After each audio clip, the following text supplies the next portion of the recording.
What are trust assets?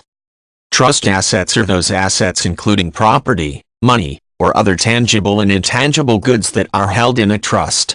A trust is a formal legal document that mandates the use of a specified asset by a particular individual or group.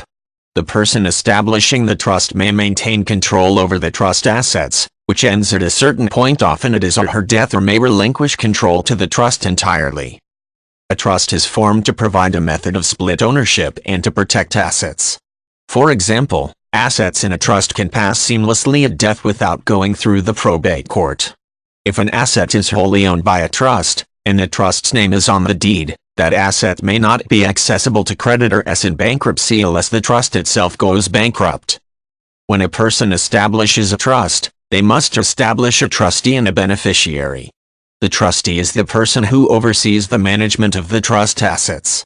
This trustee distributes the assets to the beneficiaries at the appropriate times, and cares for the assets while they are in the trust.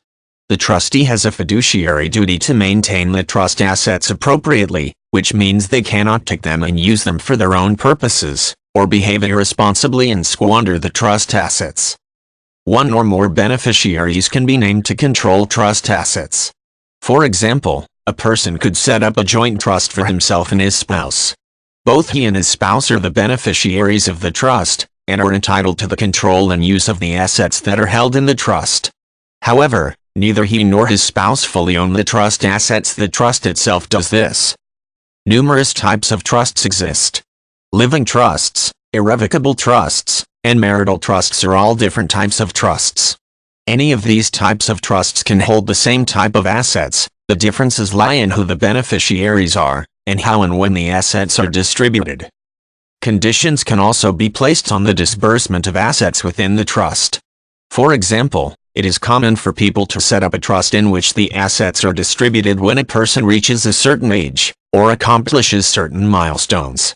The trustee is responsible and has control over the assets until the age is reached, or the person accomplishes the milestone, at which point the beneficiary of the trust is given complete control over the assets. This is often done when a valuable asset is bequeathed to a child, who is not yet mature enough to properly manage the asset alone. Any type of tangible or intangible items can be placed in a trust. Money, stocks, real estate, bonds, patents, intellectual property rights, and other such items can all be placed in trust. The key to putting an asset into a trust is to follow the formal legal process of setting up the trust itself.